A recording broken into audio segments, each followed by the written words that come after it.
Hi guys, and welcome to another video with me, Andrea. I just got back from swimming laps, and I thought I'd do a video today because I actually had a really kind of freaky day yesterday that ended up with me at the hospital. So first of all, everything's okay. The baby's perfect. I'm perfect, except, I'm a first-time pregnancy, and so when I have a certain feeling that is different than what I'm expecting, I freak out and I call my midwife.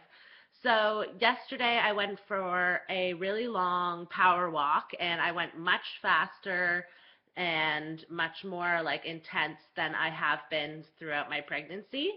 And when I got home, I lay down on the couch and I had a smoothie and a cold glass of water, and I started getting these really kind of period-like cramps, and I thought I was having my first Braxton Hicks contractions, which is basically like practice contractions. It's your body's way of getting you prepared for labor and getting your uterus ready. And so I was like, okay, I'm having Braxton Hicks. It's no big deal. And then I read on my Facebook, my pregnancy app, that if the Braxton Hicks are accompanied with lower fetal movement, that you should call your midwife. And I've been hearing all about this kick test thing, and it's kind of freaked me out. So I was like, okay, I'll do a kick test. And essentially, you're supposed to lie on your side for 2 hours.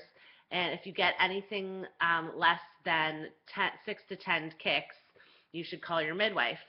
So I did it, and I only felt 3 movements, and I had these cramps for like at least 2-3 hours. So I called my midwife, and she said, it's better safe than sorry. So I went to the obstetrics triage center, and we got the heart rate, and we had a fetal movement monitor, and the baby's fine. So essentially she said, right now the baby, I'm used to having the baby, you can get a little belly shot.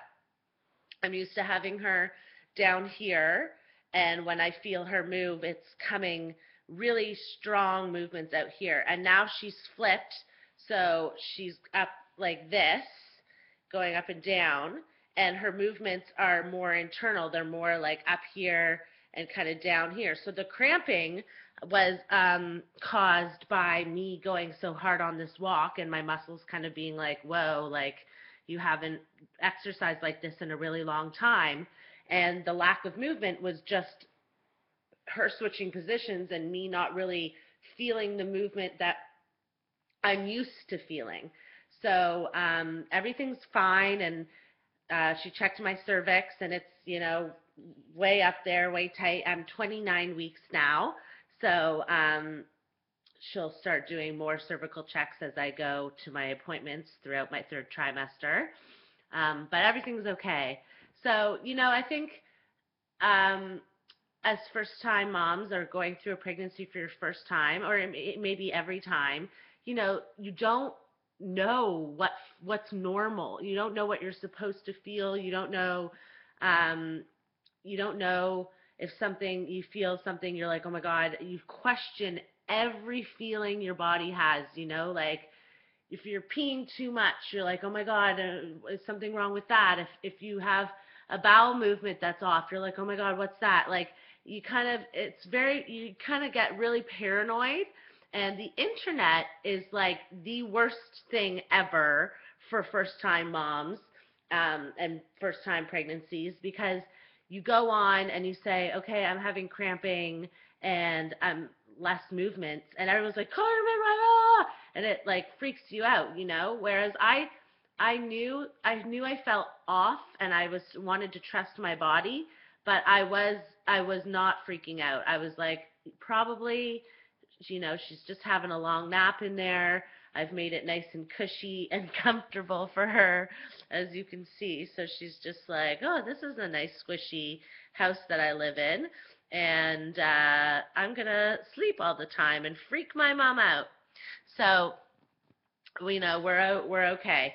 But I also had my gestational diabetes test recently, and everything came back great with that. So I don't have gestational diabetes, which is awesome. And I'm getting into the third trimester now, and it's really not that fun. I'm large and uncomfortable, and it's hard to I'll drop something and I'll just look at it for like 5 minutes and be like, is it worth the effort to pick this up? Because I really it takes a lot. And even like I'm getting up out of bed to go to the bathroom all the time, and you're like, oh, pushing yourself out of bed, and you're just big and uncomfortable. So my husband has been so great, though. He's been so supportive and really kind of just helping me out when he gets home from work, and doting on me, which is nice. But yeah, it's been tough. And as I'm getting closer to the end, I'm trying to prepare myself for this massive life change that's coming.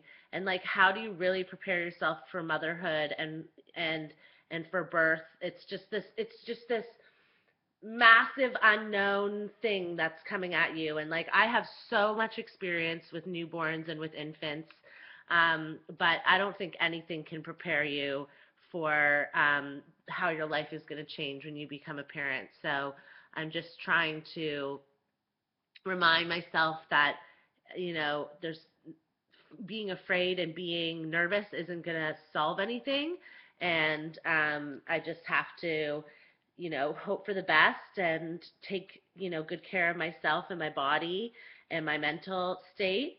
But it's been tough.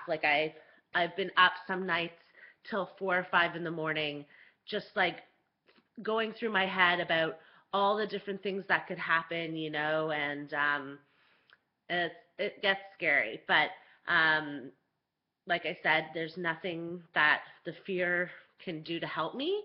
And so I'm just doing my best to remind myself of that. And I'm starting my hypnobirthing classes next week, and I'm seeing my doula tomorrow actually for a prenatal visit. So that's one of the great reasons to have a doula, is because your midwife can help you with all those physical things, but the emotional side of it, a doula is great because they can help reassure you and remind you that your body is made to do this, and that so many women have gone before you. And yeah, so I'm just trying to keep positive.